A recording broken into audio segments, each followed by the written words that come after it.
Halo, selamat datang kembali di channel United Identity, channel untuk para fans Manchester United yang selalu berpikir logis juga sistematis. Jadi gue pengen bahas nih, ada dua item tapi saling berkaitan gitu.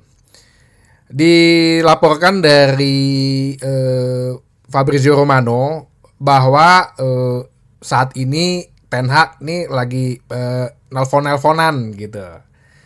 Kan Senin besok sudah dimulai latihan ya. Jadi kita nggak lihat siapa aja yang datang di latihan gitu, siapa yang mukanya semak gitu, siapa yang mukanya happy gitu kan. Nah, jadi si Ten Hag ini menurut laporan Fabrizio Romano dia bertelepon lah dengan beberapa pemain, banyak pemain, rata-rata semua, dengan pemain yang sudah ada, termasuk juga pemain yang kemungkinan akan didatangkan. Salah satunya adalah Matthias de Ligt dan Joshua Zirkzee. Jadi ya itu pasti sebelum sesuatu yang resmi gitu kan, ada namanya one on one dulu gitu kan, personal approach gitu.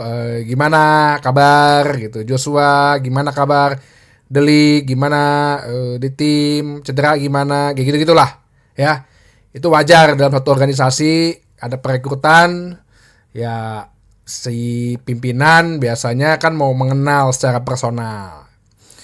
Ini merupakan langkah yang bagus juga menurut gua, karena selain juga bertelepon dengan ini pemain-pemain yang mungkin akan didatangkan gitu ya, Ten Hag juga bertelepon dengan mereka-mereka yang udah jadi squad. Dalam arti ini ya beberapa pemain yang telepon lah gitu kan.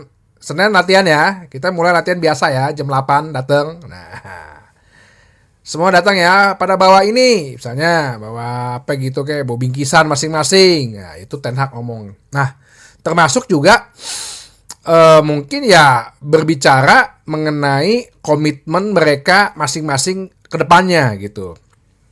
Nah, jadi tersangkut paut dengan masalah Ten Hag telepon-teleponan itu, ini ada satu berita juga, beberapa juga berseliweran juga gitu ya di beberapa sosial media dan fanbase gitu, bahwa si Casemiro telah berbicara kepada Ten Hag ya, mungkin melalui telepon ya, yang tadi gue bilang telepon-teleponan itu. Salah satunya adalah dengan Casemiro, yang dimana Casemiro berbicara bahwa dia mengekspresikan mempunyai keinginan yang kuat untuk stay di klub, dan dia minta maaf atas performance dia yang kurang gitu ya, kurang baik, yang poor gitu di musim kemarin. Kemudian dia merasa bahwa dia tidak puas dengan penampilan itu dan ingin membayar kembali lah gitu loh untuk musim ini. Nah, si Ten Hag tuh sebetulnya pengen mengkeep Casemiro karena dia dipikirnya Ten Hag itu memang si Casemiro ini bisa lah match gitu dengan sebagai defender di DM gitu ya, yang di depannya para fullback, khususnya ada Licha di situ, pasti akan nyetel nih. Nah, dia juga, si Casemiro, minta maaf atas kejadian yang di FA Cup Final, yang mungkin masih ingat, yang tiba-tiba Casemiro hilang dari line up gitu, terus ada berita atau ada podcast atau apa dari abangnya Sofyan Amrabat yang mengatakan Casemiro sebenarnya nggak apa-apa gitu loh, nggak kenapa-kenapa, tapi tiba-tiba jadi nggak main gitu, dan dia sehat-sehat aja kok, nggak cedera gitu. Nah, dia juga minta maaf terhadap hal ini. Nah, kalau menurut United Identity gimana? Ya gini, Casemiro sih memang dibutuhkan ya. Dari sisi kalau dia betul-betul punya keinginan kuat gitu untuk ini ya, gue rasa sih Casemiro adalah pemain yang sangat profesional. Apalagi di Real Madrid. Ya mungkin kalau misalnya dia bilang performance gue kurang bagus ya, Ten Hag mungkin kasih inputan, dia juga harus terima. Misal, ini kayaknya lo berat badannya agak naik deh gitu. Terus coba deh lo bagaimana berlatih speed lagi, kan dia kadang suka terlambat kan kalau misalnya, apalagi kita kalau main 1 DM gitu. Kemarin performance dia di musim lalu, dia selalu terlambat dalam mengejar pemain gitu loh. Apalagi kalau pada saat kena counter attack gitu dari pihak lawan. Terus kan gue udah pernah bahas Casemiro ini gajinya itu 325.000 pound per pekan, yang kalau di setahun kan tuh bisa kita 16-17 juta. Dia itu masih sisa kontrak 3 tahun lagi. Berarti kalau 15-14 juta itu dikali 3, itu kita bisa menghemat untuk 3 tahun ke depan tuh 45 juta. Nah, plus kalau nilai value-nya dia sekarang itu 20 juta euro, ya 20 juta pound lah gitu. Nah, berarti kan kita bisa dapat istilahnya modal awal gitu ya dari Casemiro. Penjualan itu kan sebenarnya total hampir 60 juta, 65 juta pound gitu. Nah, 65 juta pound bisa gak kita beli nih? Nah, gelandang yang ya harus levelnya seperti pada saat Casemiro prime-nya gitu loh. Jangan lagi cari yang muda-muda yang perlu adaptasi, perlu apa lagi ya, penyesuaian lagi dengan Liga Inggris, dengan tim lagi. Nah, ini sepertinya akan terjadi apa ya? Akan terjadi perbedaan pendapat gitu dengan Ineos sendiri, karena Dan Ashworth kan sebenarnya kayaknya pengen kemarin, episode kemarin dia pengen, salah satunya yang pengen menjual Casemiro, menguangkan lah istilahnya, cash out ya, dan pengen bawa yang baru nih, nomor 6 nih ya, karena mungkin bermasalahan gaji sih. Nah, cuman kan kalau gaji setahu gua, kalau karena MU tidak lolos UCL kan dipotong nih 25% semua ya kan, termasuk Casemiro. Mau nggak dia? Ya gua sih mau. Karena untuk dapat gaji di luaran MU, dimain di level tertinggi, dalam arti level Premier League, itu dia mau main di mana gitu? Kecuali dia main ke Liga Arab gitu. Mau nggak dia ke Liga Arab Saudi gitu kan?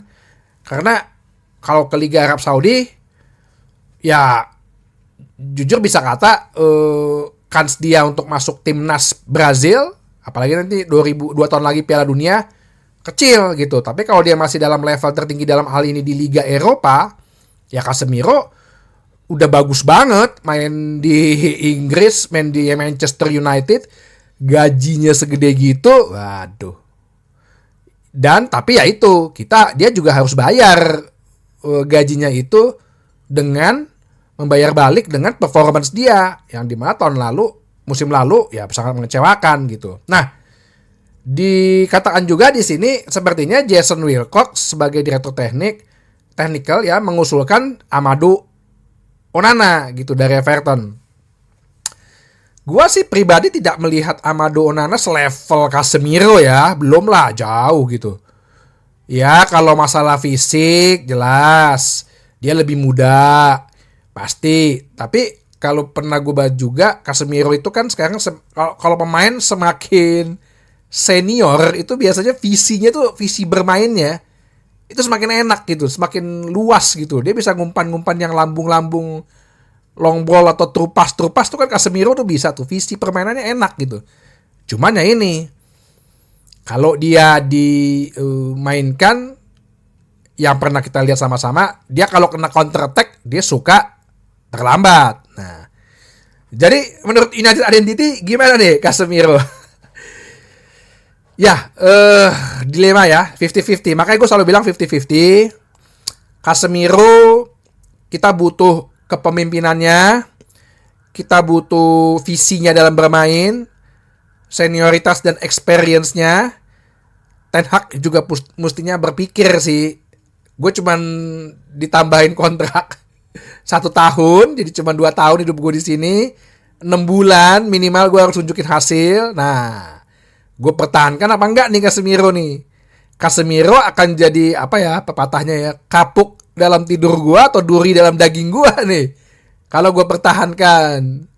Ya karena kan dia masih punya hak veto kan untuk pembelian termasuk penjualan pemain gitu loh.